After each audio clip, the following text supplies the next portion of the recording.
नमस्कार, मैं हूं संतोष गुप्ता और आप देख रहे हैं 9+ न्यूज। हर सच आप तक। बिहार की सियासत में कहां क्या उठापटक हो रही है, लेकर आए हैं हम कुछ खास खबरें। देखिए इस रिपोर्ट को। राजधानी पटना में बिहार के अस्पतालों में आईसीयू वेंटिलेटर की कमी पर खूब गरजे पप्पू यादव। बता दें, बिहार के नेताओं और सरकारी अधिकारियों ने बाढ़ से दुधारू गाय के रूप में दोहना आरंभ कर दिया है। हर साल बाढ़ प्रबंधन के लिए जारी की जाने वाली करोड़ों रुपए इनके जेब में जाते हैं और आम जनता बाढ़ की विभीषिका का सामना करते हैं। ऐसे भ्रष्ट लोगों ने आधे बिहार को लूट लिया है। पिछले 30 वर्षों में बाढ़ प्रबंधन पर किए गए खर्च तथा सिंचाई विभाग के मंत्री और इंजीनियरों की आय की जांच होनी चाहिए। जी हां, पप्पू यादव ने कहा कि निष्पक्ष जांच की जाए और यह जांच उच्च न्यायालय द्वारा हो। उक्त बातें जन अधिकार पार्टी के राष्ट्रीय अध्यक्ष पप्पू यादव ने की। वे दरभंगा जिले में बाढ़ प्रभावित इलाकों का दौरा करने के बाद संवाददाताओं को संबोधित कर रहे थे। उप मुख्यमंत्री सुशील कुमार मोदी पर चुटकी लेते हुए उन्होंने कहा कि पटना में जल जमाव के समय सुशील मोदी आम जनता को परेशानियों में छोड़ हाफ पैंट में घर से भाग गए थे। काम से दूर दूर तक इनका कोई नाता नहीं है, ये सिर्फ सुर्खियों में बने रहना चाहता है। अस्पतालों की खराब व्यवस्था पर जाप अध्यक्ष ने कहा कि एम्स में बेड नहीं होने के कारण डिप्टी सेक्रेटरी स्तर के एक सरकारी अधिकारी ने दम तोड़ दिया। दरभंगा और आरा में वेंटिलेटर न होने के कारण कोरोना वायरस मरीज की मौत हो गई। उन्होंने आरोप लगाया कि बिहार में पर्याप्त संख्या में जांच नहीं हो रही है तथा अस्पतालों में ICU bed, ventilator, PPE kit, isolation ward की कमी है। हमारे यहाँ दिल्ली और महाराष्ट्र से भी बुरी स्थिति हो गई है, सरकार सो रही है।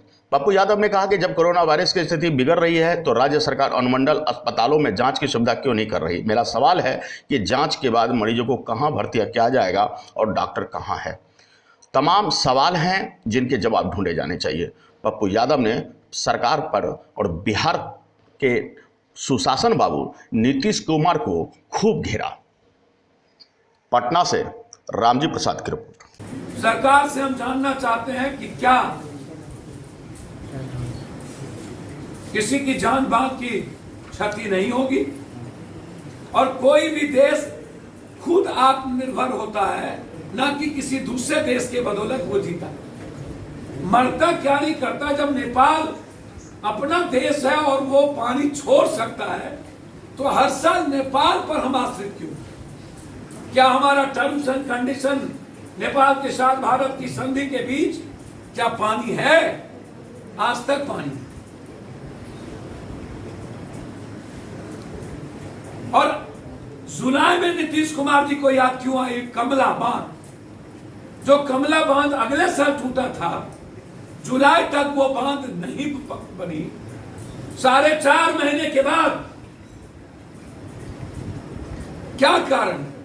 उनकी नींद टूटती है और उनके आने के एक दिन पहले 278 करोड़ 268 करोड़ चारों बांध पर लगभग 850 से 900 करोड़ में 3 दिनों के अंदर बालू गिरा करके काम फिनिश करता है। एक भी प्लेट नहीं डाला जाता है और बोरा साधारण लगा दी जाती है। जो फ्लड के साथ जो सामग्री यूज होता है उसमें नहीं लगाएंगे, वो भी बर्बाद हो गए। हम लगातार, आज मेरा 9वां दिन नदियों के भीतर रहना, निर्मली, मरोना, झंझारपुर से लेके बलान की पूरी नदी, मधेपुर, मधुबनी, दरभंगा और फिर गोपालगंज, बेतिया, नौतन, गोपालगंज की आधी पार कहीं भी राशन नहीं, कहीं भी लगभग 9 नहीं, कहीं भी पन्नी नहीं। और दूसरी सबसे बड़ी बात, 8,436 करोड़ कोरोना वायरस के नाम पर खर्च करने वाला किसी भी गांव में एक मास्क और एक साबुन नहीं। अब आप सुशासन बाबू, जब गोपालगंज का 70 घाट जब 264 करोड़ रुपया का टूट जाता है, जिसमें 64 करोड़ रुपया सिर्फ खर्च हुआ, 200 करोड़ रुपया वशिष्ठा कंपनी ने किस किस को दिया, 8 साल क्यों लगे, और 8 साल से कौन कौन पीडब्ल्यूडी मिनिस्टर थे? क्या उनकी संपत्ति की जांच नहीं होनी चाहिए कि सभी तरह के किसानों की ऋण माफ हो, फ्लड में आने वाले गरीब हो या किसान हो, 7,000 रुपया उनके अकाउंट में जाए, 4 महीने उनको अनाज दिया जाए और सभी तरह के ऋण माफ किए जाए। दूसरा, सुशासन बाबू, आप बार बार रट रहे हैं कि 20,000 जांच करें। आपके पास 986 वेंटिलेटर है मात्र, सरकार और गैर सरकारी मिलाकर, मात्र पूरे बिहार। आइसोलेशन वार्ड नहीं, बेड नहीं। अश्वनी चौबे के क्षेत्र में दवाई दुकान पर पॉजिटिव केस वाला बढ़ गया, कोई उठाने वाला नहीं। मंगल पांडे जी के क्षेत्र में सिवान में चलते चलते मर गया। आरा में पॉजिटिव केस दुकान पे जा रहा था, वो मर गया।